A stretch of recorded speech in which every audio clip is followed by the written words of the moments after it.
Assalamualaikum warahmatullahi wabarakatuh. Apa kabar kalian semua? Kali ini saya akan ngebahas tentang macam-macam bentuk pemerintahan di dunia. Oke guys, bentuk pemerintahan yang diterapkan oleh negara-negara di dunia tentu berbeda-beda, tergantung pada siapa yang menjadi kepala negaranya. Yang banyak dijumpai saat ini adalah kerajaan, monarki, dan republik. Indonesia itu sendiri memiliki bentuk pemerintahan republik konstitusional dengan presiden sebagai pemimpin negara. Bentuk pemerintahan republik, mandat kekuasaannya berasal dari rakyat melalui mekanisme pemilihan umum. Tentunya teori yang paling tua tentang bentuk pemerintahan sendiri dibuat oleh Aristoteles yang membedakan adanya bentuk-bentuk negara tersebut adalah bentuk murni dan bentuk merosot. Oke guys, Aristoteles sendiri membagi negara dalam 3 bentuk, yaitu pertama monarki, yaitu bentuk murninya dan kemerosotannya berupa tirani. 2. Aristokrasi, yaitu bentuk murninya, dan oligarki adalah bentuk kemerosotan pemerintahannya juga. Yang ketiga adalah demokrasi dan bentuk murninya, dan oklokrasi, yaitu bentuk kemerosotannya. Nah, kalau dalam istilah pemerintah dalam arti organ dibagi menjadi 2, oke? Pemerintahan dalam arti sempit, yaitu mengacu pada kekuasaan eksekutif. Misalnya menurut Undang-Undang 45, pemerintah adalah presiden yang dibantu oleh wakil presiden dan para menteri kabinet. Dan pemerintahan dalam arti luas, pemerintahan dalam arti luas yaitu semua organ negara, termasuk Dewan Perwakilan Rakyat, bentuk pemerintahan yang dikenal misalnya monarki, kerajaan, republik, dan lain-lain. Oke guys, langsung ke intinya, beberapa bentuk pemerintahan yang ada di dunia, dan kali ini saya akan merangkum beberapa bentuk pemerintahan yang ada di dunia. Pertama, monarki. Monarki atau kerajaan termasuk bentuk pemerintahan yang tertua di dunia. Negara dipimpin oleh raja, kaisar, syah kalau di Iran, atau ratu yang berganti secara turun-temurun dan berlangsung seumur hidup. Contoh dari negara monarki adalah Inggris, Belanda, dan Brunei Darussalam. Dan monarki sendiri dibagi menjadi monarki mutlak, yaitu absolut, yaitu di mana seluruh kekuasaan dan wewenang tidak terbatas, yaitu kekuasaannya sangat mutlak. Yang kedua ada monarki konstitusional, yaitu kekuasaan raja dibatasi oleh suatu konstitusi atau undang-undang dasar kalau di Indonesia. Dan ketiga adalah monarki parlementer, yaitu adalah suatu monarki di mana terdapat suatu parlemen, yaitu DPR, para menteri baik perseorangan maupun secara keseluruhan, yaitu bertanggung jawab sepenuhnya kepada parlemen. 2. Tirani. Tirani adalah pemerintahan yang sewenang-wenang dan dijalankan secara otoriter, terkadang juga absolut ya.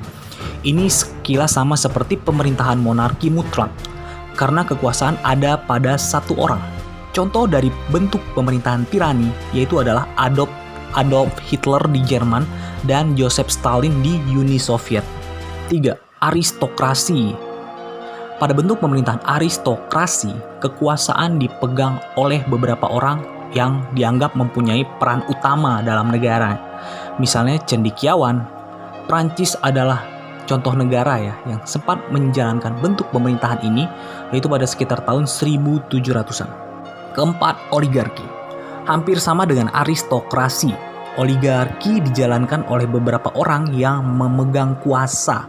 Bedanya, mereka ini diangkat dari sebab kekayaan, keluarga, atau kekuasaan dalam militer. Contoh negara yang pernah menjalani oligarki adalah negara yang menerapkan oligarki adalah Afrika Selatan. Sebelum Nelson Mandela akhirnya menjadi presiden pada tahun 1994. 5. Demokrasi. Nah ini guys pemerintahan yang paling dikehendaki saat ini, yaitu pada bentuk pemerintahan demokrasi, kekuasaan itu tentu ada di tangan rakyat, sehingga setiap warga negara memiliki hak setara dalam mengambil keputusan pemerintahan. Abraham Lincoln, mantan presiden Amerika Serikat, pernah mengatakan satu ungkapan yang terkenal mengenai demokrasi, yaitu dari rakyat, oleh rakyat, dan untuk rakyat. 6. Teknokrasi. Pada bentuk pemerintahan teknokrasi, kekuasaan dipegang oleh pakar teknis seperti ilmuwan, dokter, atau insinyur yang ahli dalam bidang tertentu. Mereka ini berwenang dalam mengambil keputusan negara, tidak hanya para politisi saja. Jadi intinya teknokrasi itu negara yang dijalankan oleh pakar seperti ilmuwan, dokter, atau insinyur. 7. Timokrasi. Nah, dalam bentuk pemerintahan timokrasi, kondisi ideal seperti kehormatan dan kemuliaan pemimpin yang tentu jadi ukuran.